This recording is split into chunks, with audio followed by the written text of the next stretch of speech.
Good afternoon.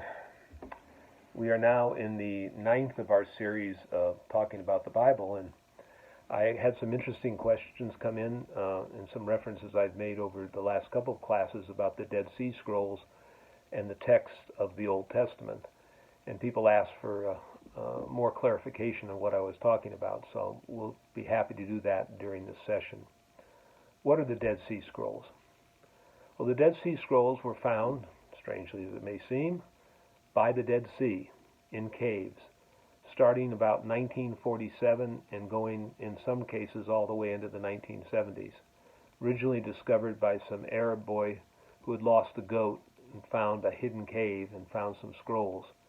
And he took some of those scrolls to an antiquities dealer in Jerusalem who recognized them as being ancient and started to distribute them around the world. That quickly was found out, and there quickly became, at that time, the Dead Sea Scrolls were under the governance of the government of the Kingdom of Jordan.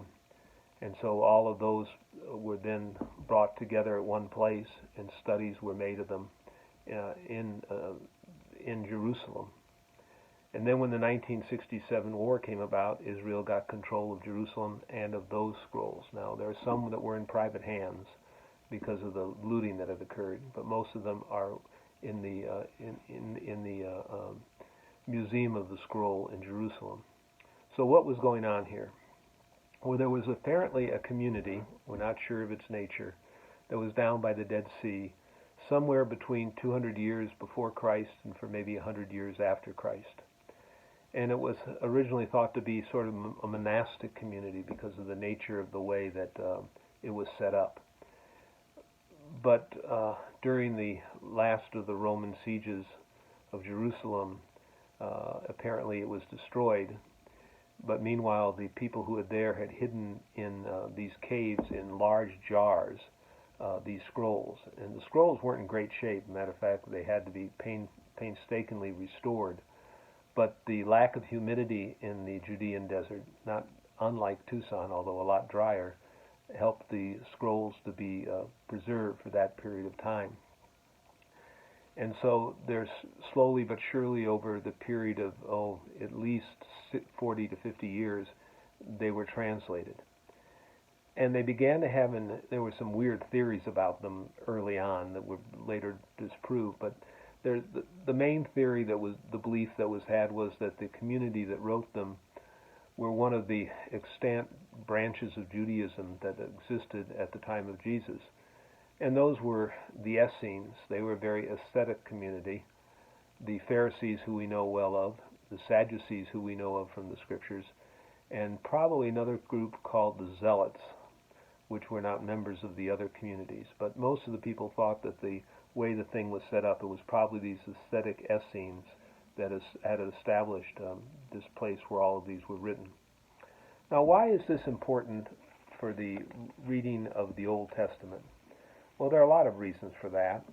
One of the main reasons is that the Old Testament itself has a history.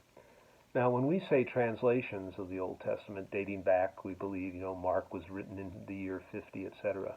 But actual physical copies, of text that we actually have in our hands, is another question. And remember, in our last discussion, we talked about the Greek translation of the Old Testament and the Hebrew translation of the Old Testament.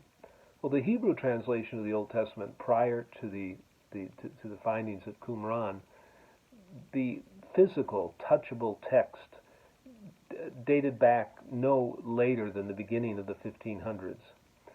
It's different with the Greek translation of the Old Testament. It was found in various forms along with the New Testament in the deserts of the Sinai, and copies of them were kept in the Vatican. And these dated anywhere from the 200s into the 300s.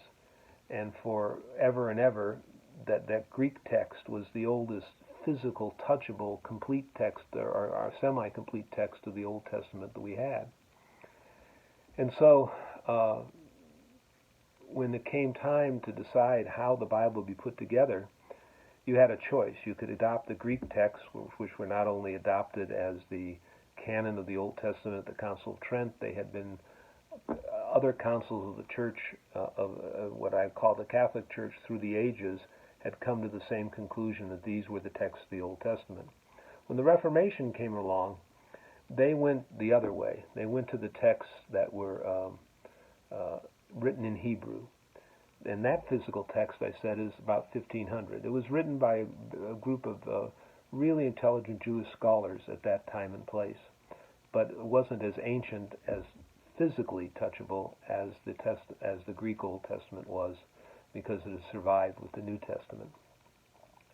Now, there was a theory that at the time of the fall of the temple, that there was this council, and I spoke of it earlier, called the Council of Jimena, Jamnia, and it describes the status by which books were either admitted or not admitted to the Old Testament. When I was taught this, it was thought that this was the decision of Jama, was the books that were in the text that were put together in the year 1500. But there's been a lot of dispute about that lately, and because the specific books named and unnamed apparently were not in the text of the documents we have related to that council, and we only have documents related to that council by reference as opposed to the actual documents of the council. And so the question becomes, how ancient is and how accurate in what's going on with the Greek Old Testament versus the Hebrew Old Testament? And what was found in dealing with the findings of the caves of Qumran, about 44% of the material was related to books of the Old Testament, either of the Greek or the Hebrew. But what was found out is that many of the books that originally scholars thought, especially at the time of Reformation, especially among Protestant scholars, that were Greek additions to the Old Testament and not in Hebrew, were actually found in Hebrew texts at Qumran. So we know that these texts were not something, dreamed up in Alexandria and put into Greek. Rather, they were faithful copies of extant copies of Hebrew texts that became part of our Bible. And so the Dead Sea Scrolls have that reinforcement of at least the Catholic point of view of what belongs in the Old Testament. These were texts that came into being well before the time of Jesus, and the Greek translations were accurate. Part of the problem with when you talk about the Dead Sea Scrolls is that people try to make more of them than there might be. There's the famous copper scrolls, which are allegedly, they're actually copper, and they had to figure a way of parting them apart because they had melded over the ages. And they actually ended up with a computer program and an X-ray machine to sort of unwrap them after they'd been cut up and read. And they also been able to do that, by the way, with papyrus scrolls. They knew if they unwrapped them, they'd totally destroy them. So they've used these computers in our modern age to be able to read what's inside them after they've been X-rayed.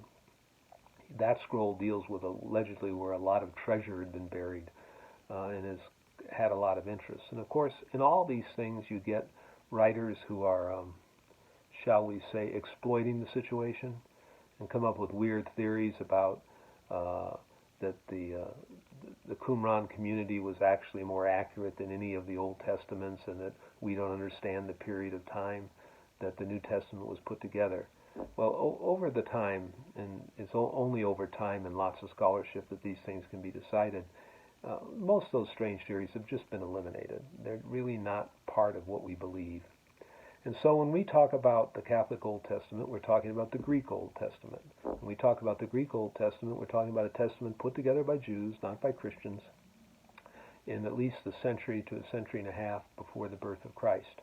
But they were based on extant Hebrew scriptures that we now know existed because of what is contained at Qumran. I am told by those who've been to Jerusalem that museum where all these scrolls, where a lot of the scrolls are kept, is just one of the most impressive things to visit. So if you ever get the chance when you're there, I know I have no intention of going that far away as in my old age, you may want to look that up. Well, we're approaching the 10-minute mark of which I always keep these sessions, and I hope this has been of interest to you. Thank you very much.